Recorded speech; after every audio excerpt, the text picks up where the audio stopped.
Okay, purpose of this meeting is presentation from BLDD, so we'll get started. Okay.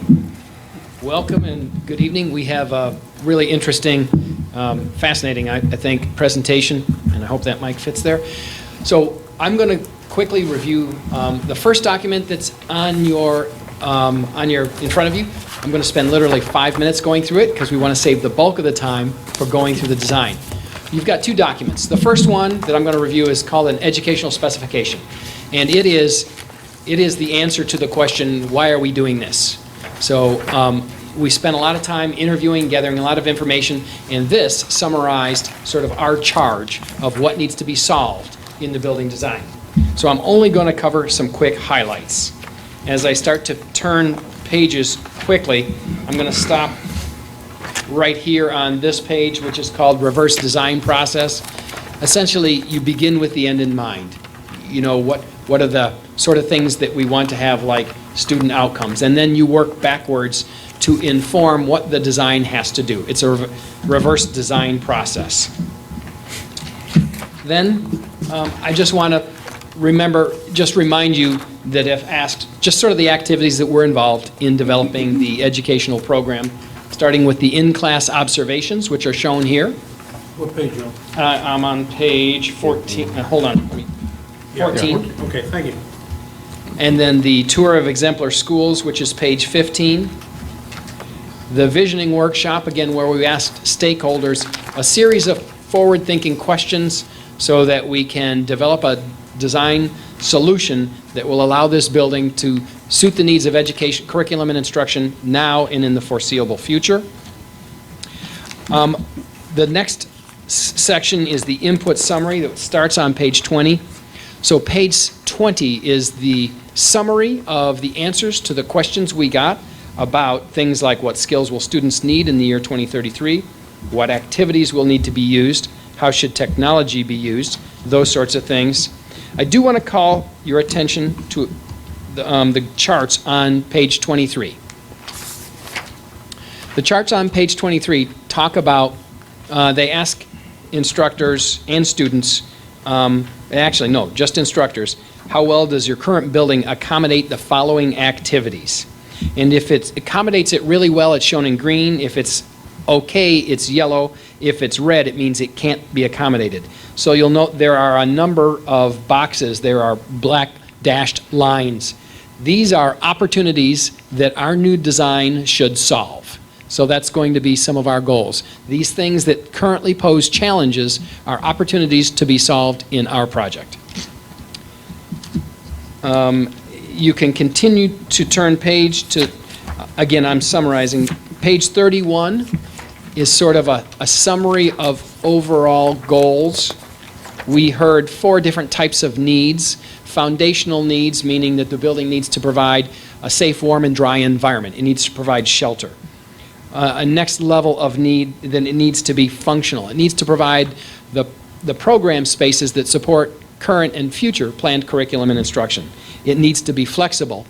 The next higher need, adaptable, so that as programs change over time, it can accommodate them, it can morph with them, and finally, the highest level of need, transformational, a building that creates engaged students, engaged staff, and engaged community. And then that's summarized by an aspirational statement on the following page. It shows you how our learning environments sort of evolved from nothing, page 36, sort of a blank slate, until the concept of the learning environment on page 39 that you're going to see in schematic design development today. And then finally, the last bit of information that I want to present to you is, we mentioned in our interview that we would like to use this project for evidence-based design. We do believe that the built environment, based on some things that we've seen, can influence student behaviors. We can take the same students and staff in a poorly appointed building and take them in a nicely appointed building, and there will be an opportunity cost to the folks who are in the poor or less functional building. And we'd like to measure the ability of a design to influence that. So we've got a proposed methodology that we're showing here. We've already started with programming and cognitive mapping. We want to explore some case studies. We want to develop a survey instrument that will be applied before and after. And then here are the goals. These are the design goals that we would like to measure. We would like to increase student engagement. We would like to increase student academic performance as much as a building can.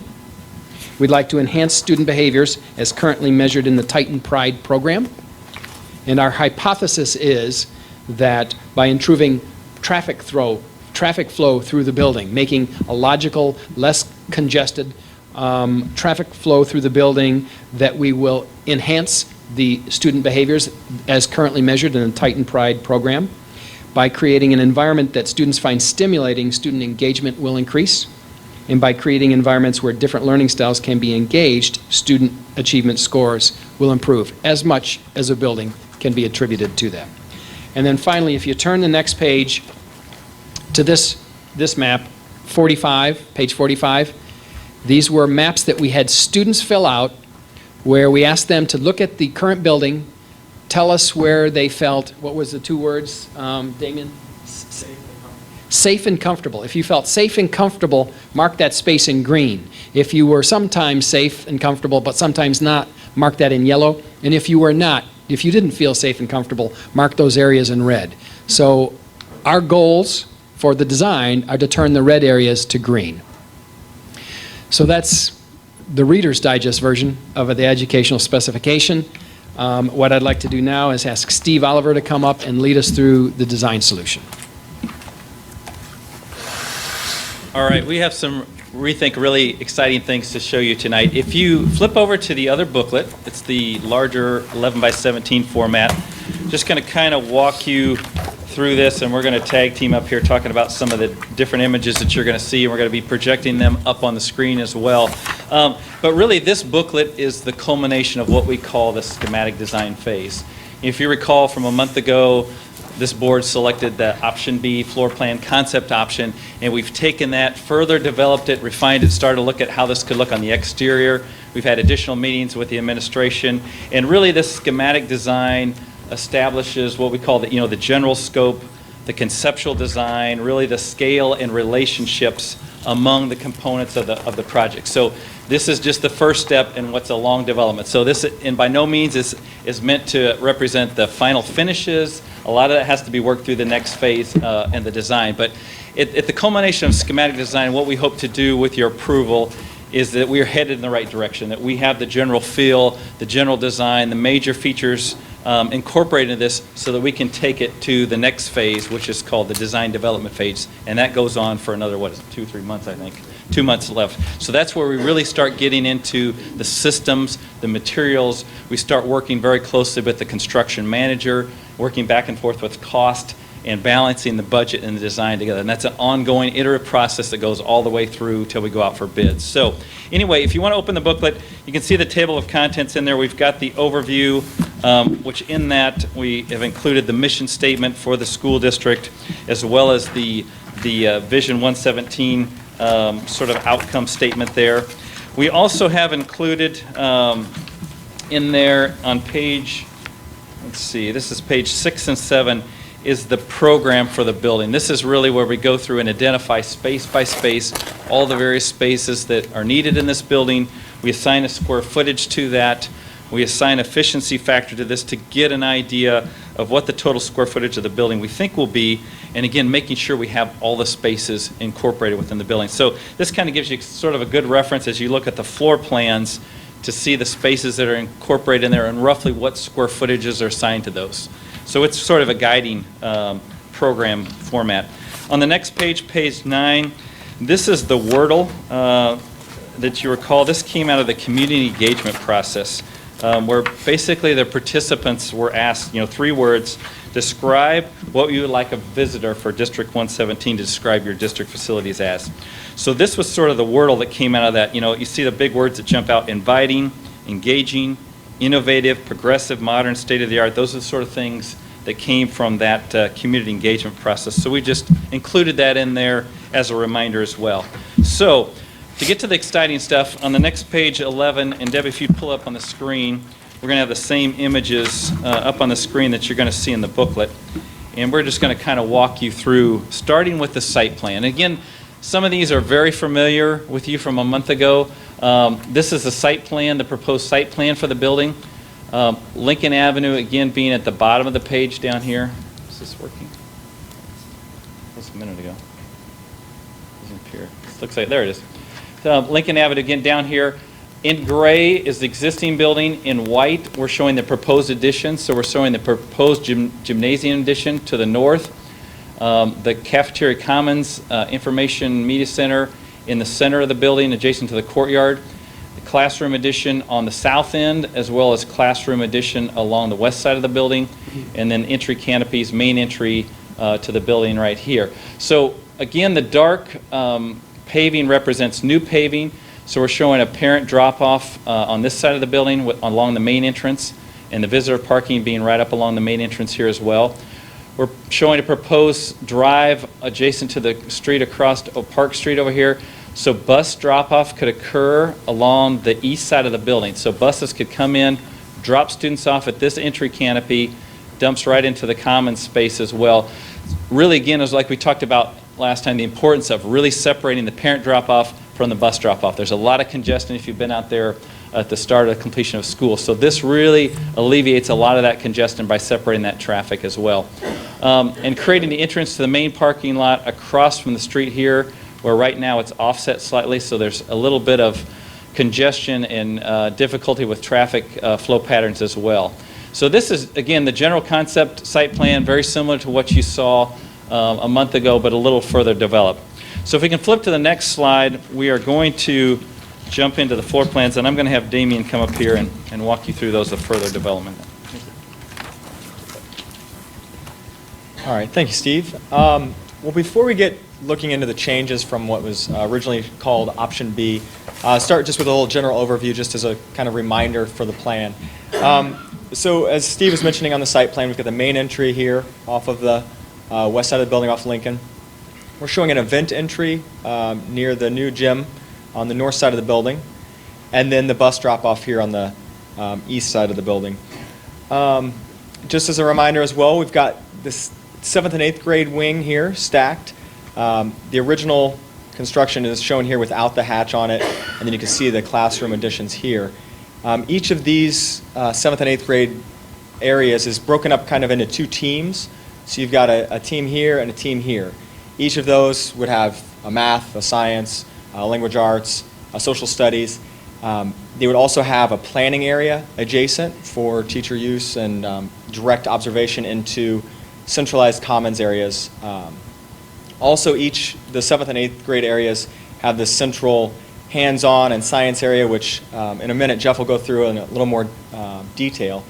Then on the south end of the building here, the mainly 6th grade addition. Again, those same kind of team breakout with the two commons areas. In this area, as opposed to having a hands-on and science, this area is kind of melded into a Da Vinci lab. It would serve a very similar purpose, but at the 6th grade level, not needing as intensive of science equipment and such. This area could double for kind of hands-on as well as science. The electives are housed here on the east side of the building.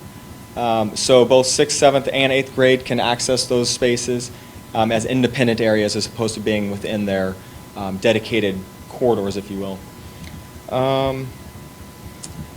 As you'll remember from last time as well, the administration is here just off of Lincoln, right next to that main entry. And then the gym addition here to the north. You can see here too in your plans, you can see it much better in your booklets, but we've looked at the development of that locker room space to allow for the now 750 students. You'll see in those areas that there's kind of a small locker area where maybe double height lockers. This could be more of a team area where the sports utilization could be used. Then there's a large quantity of what we refer to as kit lockers or smaller lockers used for PE classes. Also, you'll see these two very large areas. One of them is identified just as general PE storage, which directly serves the gymnasium. The other has been shown dedicated as wrestling storage. So wrestling mats would have a dedicated area, could easily be moved into the gymnasium area during practice or meets. And then the one area, this is kind of the major change from the previous option B to this one, and that is this central area, this auditorium, commons, and info commons. So on the first floor here, you'll see, compared to last time, the info commons is no longer on this first level. Debbie, would you mind jumping to the second floor for 1 second? That space has actually been moved up to the second level, partially over that commons area. What this allows for is not only for the info commons to be more isolated. Sound was kind of an issue that was brought up last time. Being right off the commons, is that going to be an intrusion to the info commons? So moving it up to the level above, that alleviates some of that direct connection. It also allows, Debbie, if you wouldn't mind jumping back down to this one? Yes, thank you. It also allows for this commons area to have a very strong connection into this courtyard area, which is a strong goal of this project, is to allow for that space to no longer just be the area that nobody wants to go into. Then in the auditorium area, before we were looking at a sloped floor on that main level. In this, we're looking at that being just a flat floor, which would have movable seats to allow for more flexibility in that area. Now, if you jump back to the second floor one more time, the fixed seating comes in on this second level. If you look at past auditorium designs, the best seats in the house were always up in that area. So these fixed seats are now being shown as this on this second level of the auditorium. How many seats were we showing about? 450 to 500 Yeah. seats. So right now, between the movable seats on the first floor and the fixed on the second, we're looking at about 450 seats. Now again, on the first floor with movable seats, we'll see exactly how far we can get. I'm sure we can find a little bit more efficiency in there, but right now that's what's being shown. Also, as you're looking at the second floor plan, you'll see some of these kind of open to below areas. So as you can see, when you're in that info commons area with the computer lab here at the east end of it, these areas open down to that commons for a nice, airy, very inviting feel as you come in from the main entry. All right, I think that's it. And then the next slide real quick, Debbie. I won't go through this space by space, but this is a blow up, and this isn't actually in your booklet, but we could share with you. This is the administration wing, and really I just wanted to highlight the secure entry sequence that's brought into play here. So visitors to the school would come in the main entry and would have to navigate through the reception area before being able to enter the school. So before school, these doors could be unlocked, and students being dropped off could just come straight in. However, during the day, people would come in, be buzzed into the office, check in, and then move into the school. So that's a major change from the way that it currently works, where people come in the corridor, walk down the hall a little bit to the office. Now, would they be, in that entryway, would it be like at the high school here, they have to be buzzed in? Yes, for full security, Yeah. much, even more secure in high That's school what I because thought. they have to walk through the room, they can't walk on the side. Okay, that's what Yeah. you're, okay, great. Yeah. Yeah. So if there's no direct questions about the plan, and we can come back to it as well as Q&A, I'll hand it over to Jeff, who's going to go through some of the interior spaces and exterior. Thanks, Damien. As we move into first the outside of the building, we start to look at kind of the character of the building. What is it going to look like? How does it appear to the community? And talking about some of the things that came up in the survey. So essentially looking at the character and how it comes about. We're looking at different materials, whether it be metal panel, concrete, brick, glass, wood, is evaluating cost versus its appearance and how it works. So here you start to see how from the gym as an element and its main entry there, we've added a vestibule coming into that space and also kind of a gathering space outside. Then with the wing for admin, is that cladded with a canopy as well for a main entry for student drop-off, where we have parent drop-off right there, and visitor parking. And then the main entry itself, which is kind of the highlight, the central piece of the building itself. And on the next slide, we see the wing, where we have the addition, is looking at kind of a new character of what this school is going to look like. And so here we start looking at different materials of that block, and then also looking at natural daylight. How do we control that to limit glare and solar heat gain? And this starts to look at outdoor spaces that could be shared by students or faculty, whether it be a learning area or just a gathering space, and a small canopy there. and as we move into the courtyard space, is now we start to see how that would be converted from essentially an unused space at this time. There was a time when it was used a lot, and outdoor classroom type of space, a gathering space, a place that could be maybe reinvented. So here we start to look at gathering space, whether it be concrete for outdoor learning environments. It could be eco club, it could be a biology club, there could be a lot of different things that could be created there. Or the chess club. They come out here, maybe actually have people, they get in costumes, it could be whatever that actually becomes. But then also looking at recladding that existing wing, and here you start to see that information commons, or the library, that's up above. And so here you have this patio space down below where you have a gathering where you could have outdoor dining, or whether it be special events, it could be the community connection, and we'll show a little bit more detail when we get into the interior. So as we look at, this is a ground level, looking at kind of the reclad on the left and the window replacement, but then also that canopy space that we have looking into the commons. And it'll be much more obvious when we get in there. And next, we look in a little bit more detail at that entry. So here, what's that image that we recreate? There's a grand entry, there's a second level up there, there's canopy, so this kind of iconic for Jacksonville Junior High, that kind of experience. And so we're looking at different materials, how does that work, durability, and all those kind of things. And the next shot is looking a little bit from that drop-off, from a parent drop-off or walking by. You start to see a little bit of this, the rhythm and the materials, how those come together, kind of reinventing the school, just like we're talking about in the inside and how it functions, also how it looks on the outside. This is a new school. This is a new approach to education. And also for the event entry, a gathering space for different events and people to kind of spill out into these areas. So again, looking at different material, whether it be tilt-up concrete, glass, looking at solar control, and some of the rhythms that we have from the front. And our next shot is looking at a little bit more of a night shot from the corner down at the southwest as you were driving up Main Drive. What does that look like at nighttime here? And this is kind of that outdoor area for class or gathering, and yeah, more of that kind of character and image. Now we start to move into the interior, and one of the key pieces, this is the commons area, and this is the hub, or now the new hub. So what this is the column line there on the left is the existing gym line, and right at that line, that's where the corridor was, and all those office spaces were just flanking that. We've taken that out, and now we've added another level and brought the information comms or library up to the upper area. So now there's an overlook down into the main space and transparency looking into the courtyard itself.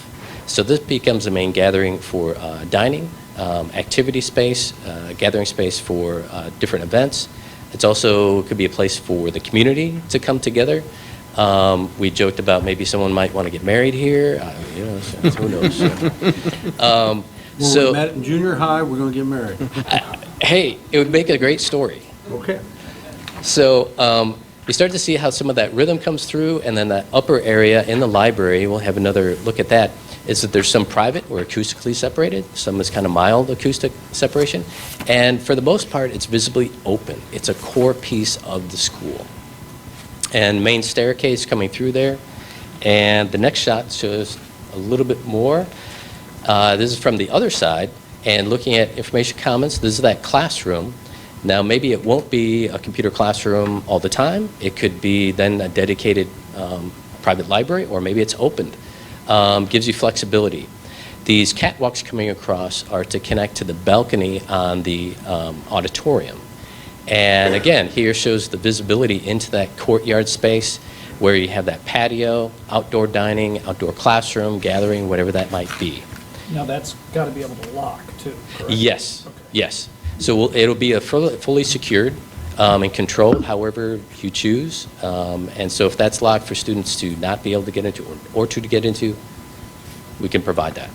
My question about that for the board members is that if we have this as a community event, Right. we've got to be able to lock off the books and everything inside the media center, or gates or something. Yeah, Yeah. we zone it off. Right.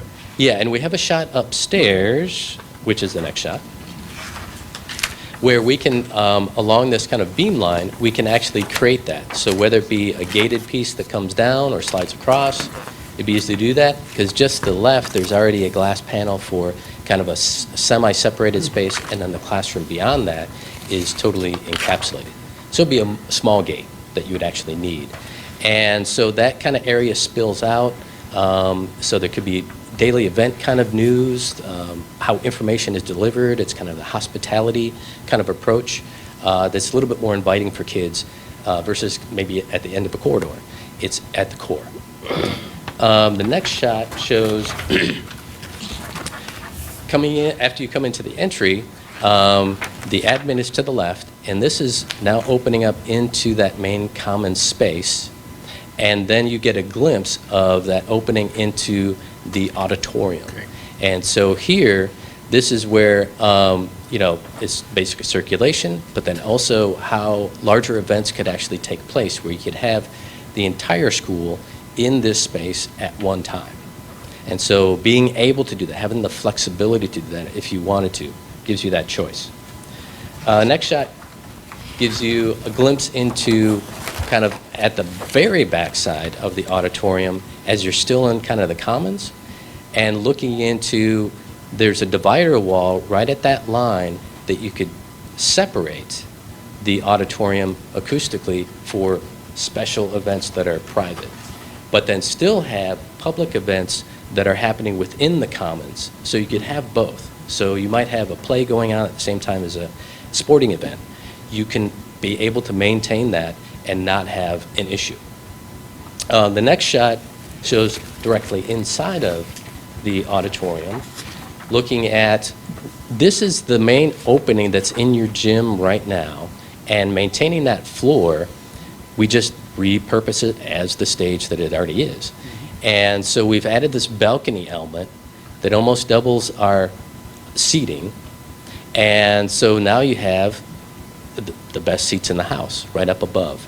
We have another shot that didn't get in here, but we'll share that too, of showing how that really works as a theater in the round kind of idea. But then again, this also opens onto the commons too. The next shot looks back towards the entry, and then here is where we have the admin core, and this is the reception area. So here you have direct visibility and supervision into the main commons and also down the main hallway. So it really becomes a key piece right in the middle of everything that's actually happening. And so the visibility and that kind of, we'll be adding information graphics where you can actually get into colors and how that all comes together. More of that identity and character of the school, the experience for the Jacksonville Middle School. The next shot, we start to look at now the learning core is these team areas. And as Damien pointed out, this is that collaboration space that's just outside kind of that maker area. And in this space, it's a place for gathering, it could be breakout, it could be special presentations. These walls, where it might be digital projections or it might be just whiteboard, those things we're going to kind of vet out. How does that work? To the right there, we start to see that conference room space that could be used for small group for students or for teachers or for those alternative education or visiting teachers that come for special event. They would have a space that's acoustically isolated and private. And then with this too is that we're looking at this existing structure, integrating it in part of the character of the school. Part of what you saw at Eisenhower was exposing some of the existing structure, painting it, and showcasing that, and using good lighting, strong colors, good materials, and how that really becomes a part of that identity, the old within the new. And just to the left, this is part of that maker lab, and so there's visibility into that. So the idea that these activities are on showcase, they're actually happening. So bringing some of that engagement and excitement that the students were looking for. The next shot is at the middle of that makerspace. Oh, did we? Oh, okay, we'll get to that next. This is the other side. They're basically symmetrical. This is looking into kind of that presentation wall and looking into the makerspace. And so this kind of makerspace box is where they could actually have pinups, where they might be going through different ideas and just sketching things out, collaborating on what they might be making or something in science, and it's a giant pinup board. And also there's kind of a space where they could present to one another. So this soffit adds kind of a little bit extra focus into that space. Also acoustic isolates a little bit more too. And so bringing some exciting shapes and kind of reflective of the addition to the south. The next shot takes us a look into the makerspace. And within here, we have the idea of things on display, showcasing things that are being done, but then also that on the right, we're looking at how a workshop light, where you might have equipment, whether it be drills or whatever type of tools that they might be using that would be acceptable, is that they have a space, whether it be sawing something, cutting something, whatever that was, to be able to build something that they are experimenting with. On the one to the left, that's a little bit more of, might be 3D printing, or maybe model making, where it could be foam core and different materials, getting into kind of the science and technology of it all. And then back to the left, it shares, there's a wet wall, which shares the wall to the science lab, and that would be where you would have the messy. That could be the plaster work, or it could be a science piece that's actually creating something with water or aquarium or whatever that might be. But then also that if there's opportunity for culinary, that there may be something that happens within that, and that could be the space to use that. And even if you wanted to have a show, a culinary art show, you could actually bring those tables together to be able to display and videotape or just show people out there. And on the back right is where we would have a ventilation, also sharing with the science lab back behind it, where it'd be maybe spray painting, or it could be different materials that might have high VOC, whatever that might be, urethane or staining. So this we wanted to create as a flexible space that could be doing things that we might not have even thought of, but just flexibility to do that. So that kind of concludes kind of the design and some of the character. We're going to be working in more detail of how the lighting works with that, the materials, investigating cost, and we set a high bar, and we're going to be making the best to meet that.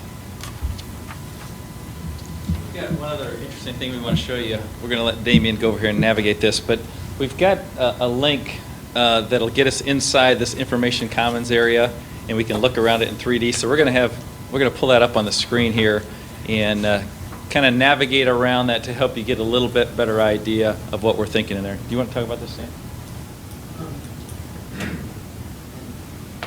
Well, this is just another view of what Jeff had shown you as still images, but this is panning around in real time. At our next meeting, what we want to do is we want to have, you may have heard of Google Cardboard, we want to have this Google Cardboard on your phone so you can do it on your own without Damien having to pan you around. But essentially, you're now starting to look straight into the auditorium, and Damien has been panning. He's going to a next view. It's going to take us into the auditorium.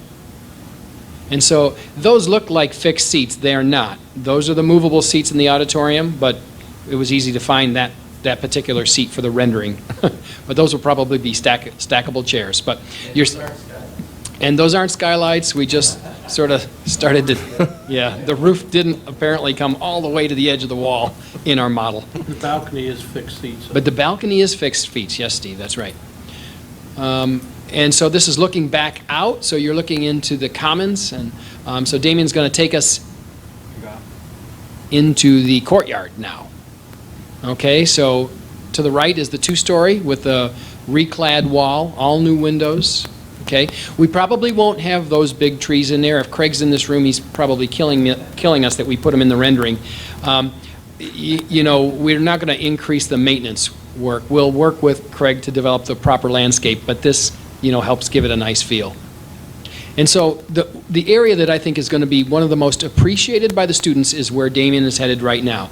This area that's outside but covered for dining will become one of, if all of our past projects are any indication, this is going to be a tremendously beneficial space. The ability to eat outside, which is immediately outside, you know, and they're contained, you know, in the courtyard. So it's a secure environment. It's going to be a very much appreciated environment. And the connection to the commons is going to be, you know, connecting nature to the commons is nice. So now Damien just transported us up to, what, the second floor? Yep. We're now overlooking the commons. This is one of the bridges that would take us to the balcony. So off to the left is the information commons with its variety of acoustical separations. You know, this is very much like Eisenhower on a junior high level. It's really modeled after the same concept. It will be this is going to be a wonderful space for your community and your students and your staff. Yes? Quick question, while you're scrolling right there and talking about acoustics, can you scroll back to the auditorium, like where that line would start? When you talked about a movable wall, Yes. is it gonna be where sort of the floor is different color? Like right there, is that where that wall would, No. It's, further forward? yeah, Okay. it's further forward, and here's why. Okay. So that if you're doing something, you've got a performance during the lunch hour, you can still seat 250 Okay, kids. Sure. And I was thinking about the sound too. Be right along here. Yeah. Okay. Yeah, So that'll be like a hotel quality, you know, for conference center, movable walls. Okay. The way it's being set up right now, it'd be very easy to have 4,000 people there between the courtyard, commons, the auditorium, and just being around with the lockdown area, a couple thousand people anyway, easily. I don't know about a couple thousand. It just looks like so much. It's a open big space. I mean, if space, you, and that's what we wanted. yeah, I don't think the fire marshal lets you put a couple thousand. yeah, You don't count. You've got a bad counter. yeah. But it is flexible, Steve. You're right. I mean, it's, you know, this, you Well, will you figure if appreciate. there's 450 in the auditorium seating. Yeah. And the cafeteria is for 250 at lunch. Right. You can do the simple math and say you're talking around 700 people. Yeah. And the auditorium could be 450, could be 500. I would So hope to get at least 750 if we did an Yes. all-school project. That's our goal as well. And that's kind of- Then the courtyard gives you a lot of space, but, you know, you wouldn't use it. Great. And Kim's has done a lot of thought about the courtyard and how it can be an outdoor classroom. We'd really like to give it an educational component, make it really usable.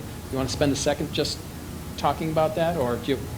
I can't do it. I'll go back. Well, if you've got questions about the courtyard design, Kim will, One question, where's the elevator? the elevator is at the entrance. If we can get to the plan. Were the two bathrooms same place it was in the last, as you walk in the entrance, on your right-hand side, there's two bathrooms? Okay. And the elevator. Okay. Yeah, it's nicely located. The other neat thing that I think we maybe mentioned last time, but I want to reemphasize that, yeah, here's, Whoops, pointed, there we go. Yeah, I see it now. Elevator, yeah. is that, the neat thing is that basically, the academic wings being here, these can be secured off here and here with doors, so that this is all inaccessible when you have public events at this end of the building, whether it's in the commons, whether it's in the auditorium, whether it's in the gym, that area can be cordoned off. So there's really a great sort of separation, security-wise, I think is really a nice thing about this plan as well. So the next phase is design development phase, and that's where we're going to start selecting materials. We're going to be working with Holland Construction. They're going to be telling us costs. We're going to say, okay, we're over here, we're going to have to change this. We'll have to work iteratively to make sure that when we come back, that meeting will probably be both of us here. They have seen these drawings. They have given us a preliminary estimate. We appear to be speaking the same language right now, which is wonderful in terms of our budget. So, yeah, that's very helpful. I have to give them kudos. You know, they've been on the job a week or something. Technically not yet. Yeah. Well, they were willing to do some pro bono work. They were willing to do some pro bono work, which we very much appreciate, because, you know, if they'd have taken a look and said, whoa, we've got a problem here, we wouldn't be smiling. Our next step is where we present the designs in greater detail, hopefully a virtual environment that you can navigate, some evidence-based design concepts and approaches, and a more detailed look at costs with Holland. I do want to state that they did have a 3D rendering of the collaborative spaces and the maker spaces that we sat down and worked with, and I know that I always want to ensure that there's a traditional and a realistic day-to-day component. I know the community wants that. Those spaces are absolutely, with how they're going to design them, allow for maximum flexibility, Oh, which yes. also includes traditional instructional methods. Oh, if absolutely. That's the choice. That's the core. That's so I'm really excited about those spaces. Yes, Steve? This is a showpiece from anywhere around what's going on, and all the schools I have seen. So the gym that we're adding on, does that also open us up to state and regional games where we've always been isolated, where we can draw bigger schools into our junior high? We always had to go to the bowl to have anything because we were limited. For junior high, I don't know what they would want as a capacity, because you're talking about the seating Floor capacity. space, no, floor space was their issue. We've got Well, 750 as our capacity. This won't be a problem. Won't Yeah. be a problem with It's that much bigger? Okay. Okay. Floor, the floor And it's a full-size itself- court. That's what's What? really, it's a regulation-sized court. That's And what's that's- really. That, I think, is the key component Yeah. instead Yeah, of the we capacity. weren't- yeah, great. That's And we'll have a drop curve to divide that into two sides of the as well. just like the wine. Great. Work. I see. I do have a question. Yes, So we all know kids will be kids. right? So my concern is from a liability standpoint with the open balcony. Uh-huh. Can you address that? Absolutely. It probably occurs, that question is raised every time we show something like that, but we've got probably 20 years of experience in the exact same kinds of designs around Central Illinois where there hasn't been a single incident, not a single reported incident. You know, students relate to that environment. It's in many ways a lot like a mall with the elevated overlooks. I mean, you can go to normal community high school where it's been since the 90s, the early 90s, and not a single incident. Same with Eisenhower High School, which is a different demographic. I don't expect you to have a single incident. You know, the fear is that the big kids will throw the little kids over the balcony, but that doesn't happen. Yeah, I've been in several high schools that have multiple railings, and Yes. we've never had an issue with Yeah. that.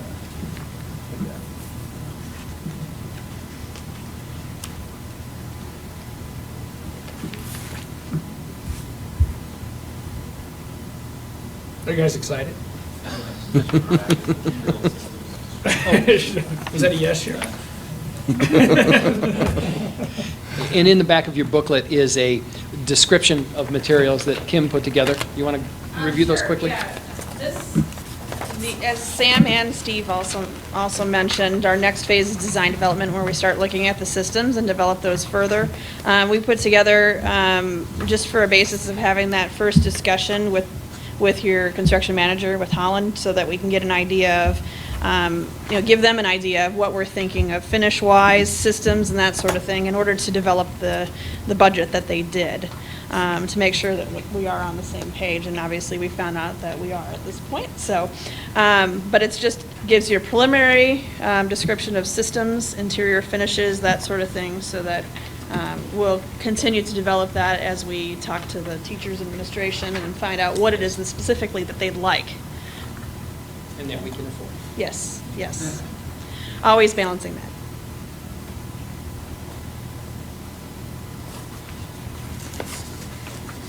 Yes. That road that you're gonna put in the back of the bus stop? Yes. Your road, Yes. Has that all been approved with the city, yada, yada, yada? It's not been approved with the city yet. Our civil engineer has, I think, a great understanding of the the processes that are required for approval by the city, and it was their suggestion. So I think at the point that we've got all the decisions made, and, tonight's pretty much that point, in terms of the big picture, then I think the discussions can start with the city. And I know there are city councilmen that are very excited about that as an opportunity, because Yeah. several of the city councilmen have brought up the concerns about the congestion. Yes. So I think that, Yeah. I think the city understands how much more convenient it's going to make it for the entire area, not just the school. Yeah, I'm, Well, and that accessibility for emergency vehicles, it should make it very much easier. yeah, that's a good point. Yeah, I'm really optimistic that. We'll that's- never use them, but I mean, it makes it where they can come. And, as Mike said, the road's on private property also. so- It's like putting a driveway in. not But it's a road. a really valid question, because you may have been involved in other projects where sometimes you get tripped up by those sorts of challenges. It's- And I can see where they totally like it, because that gives them 3 accessible ways into the facility.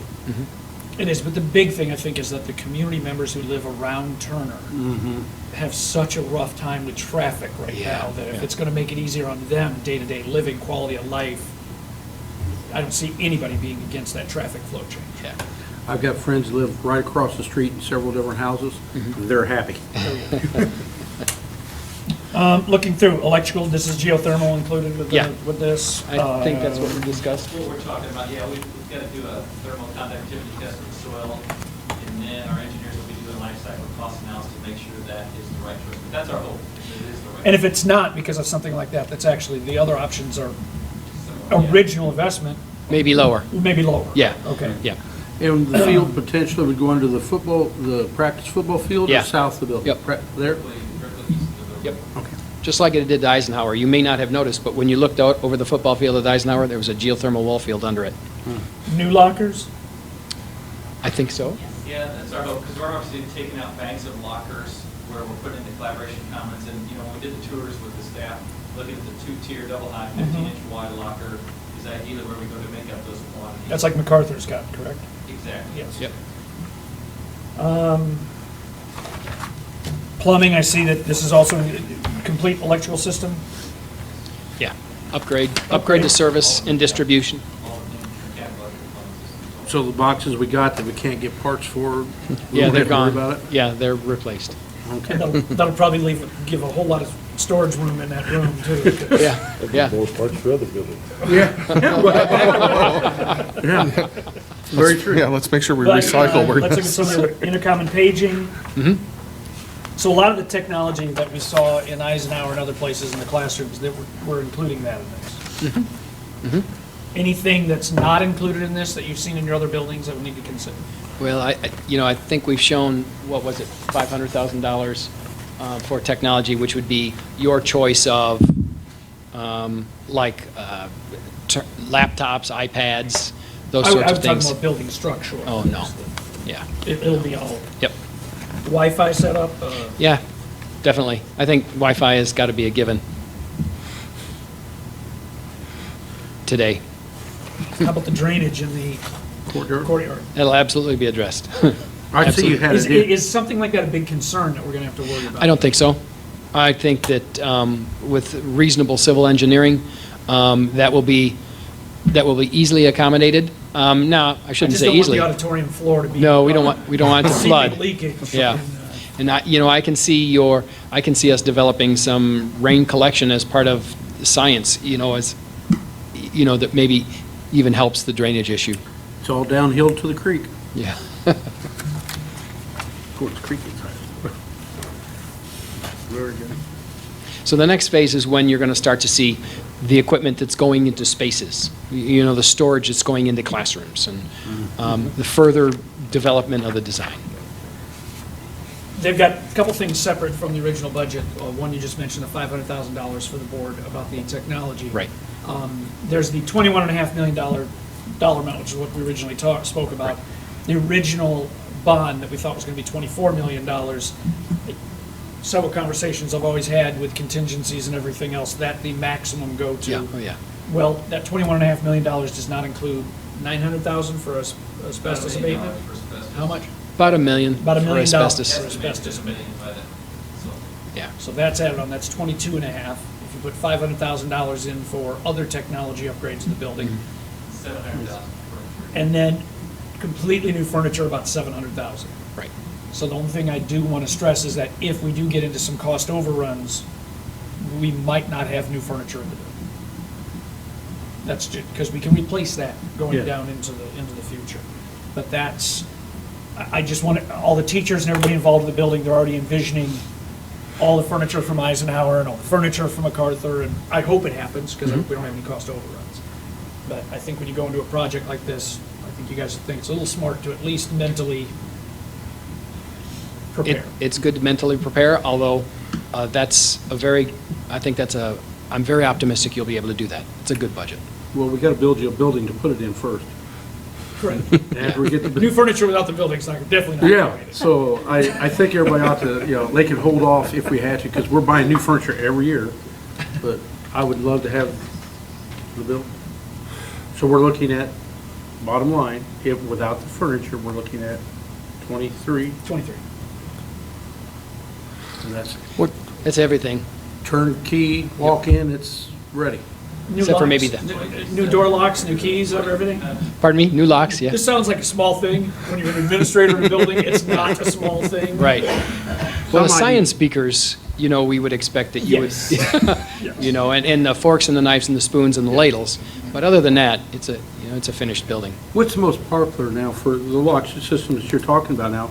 Are they going thumb or are they going eye? Well, you're talking exterior, I'm talking interior. Well, I'm interior talking- too. We're not putting the technology for that on classroom doors. But I mean, That's- is there some districts that are doing it that way? I've been in 2 brand-new buildings and none of them are, on Eisenhower and Decatur, they still have keys on doors. So there's the exterior system, which we're talking about a keypad system, Right. correct? I think so, yeah. And then, but interior, because it's going to be new doors, I'm assuming that we all have All new locks, yeah. Yep, new doors, new locks. Locks that can be locked from the inside of the classroom. Yeah, right? the Right. emergency, Inside the the classroom for emergency safety. function lock, yes. If we have, for emergency reasons, do we have a backup type generator system for this, for emergency No. power? So if our electric locks lock us in, then we could actually. They won't, you can get out. Okay. You'll always be able to Fire get code out. doesn't allow that to happen. Okay. You But always I didn't know panic button, you if can they get ever out. put a generator system in for just emergency support for the system. No. If there's, in the olden days, the power companies would provide you with an incentive to do that, and that's when people would do that. But those sort of incentives, I don't believe exist any longer. Yeah, and people would still be able to get out. You'd have emergency lighting. It wouldn't be a safety issue. Right. The It's- issue we're more talking about is that at this point in time, see, Bruce back there, Holland, you guys see it in the neighborhood. And, anything? You're not here yet. that we have spoken with the local emergency agency about generator system for the high school. I don't want to start anything with this, it's just really preliminary. But that purpose is to then create this as a safe environment if Right. there were a larger catastrophe. It's not for issues within the school. We've got areas here that weren't envisioned with the original design. What's the general progression for renovation, additions, where are you going to start, do you think? And what over the 18 months of construction, and I know it's going to change, but with what we have here now, what would the general progression be? Well, I think Holland will be leading the charge. We'll be working together, but I think, they've already made one suggestion. Can we shift the south wing a little north so that we can have access in and out of that courtyard, which really has a lot of big impact on the construction schedule. So I don't want to say anything out of turn and without being the lead on that issue. I'm going to guess we're going to try and build additions as soon as we can, just as soon as we can, and then it's going to be an issue of dominoes. The big challenge is how do we get an administrative area up and a cafeteria up? They both need to be renovated at the same time, so we're going to have to come up with a strategy collectively. But I do see new construction, and maybe they don't, but I see new construction going on just as soon as possible and doing a terrific amount of work over the summers. and then some multi-tiered phasing. I mean, it's just going to be a series of dominoes. You add in the asbestos abatement, and it really complicates it. Because they've got to think about how much they can get at, because you have to build a containment. We'd like to build a containment and pay for it once. Well, we're probably not going to be able to do that. We're probably going to have to think about how that goes. So we're actually, Holland and us are also going to have to talk with an asbestos consultant, the district's asbestos designer, to make sure all of us are on the same page, because how the asbestos goes will also allow us to figure the sequencing. So that's what Good. we'll... It was kind of a hot potato. Good enough for now, but expect a question each month then. All right. Any other questions? What about a time frame? Are we still on target or like behind? Oh, it's close. At this point, or- Yeah, it's an close. aggressive schedule, and I think that's what Holland would tell you. It's an aggressive schedule.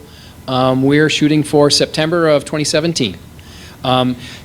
We were scheduled to be complete with schematic design tonight. And so if we get your authorization, this generally looks good, let's go into the next phase, then we are still on schedule. Rain days may be good. Any other questions? Sounds great. Okay, we'll adjourn this meeting, and we will start our next meeting right at 7 o'clock. Thank you very much. Thank you, guys. Look forward to it. Thanks, Steve.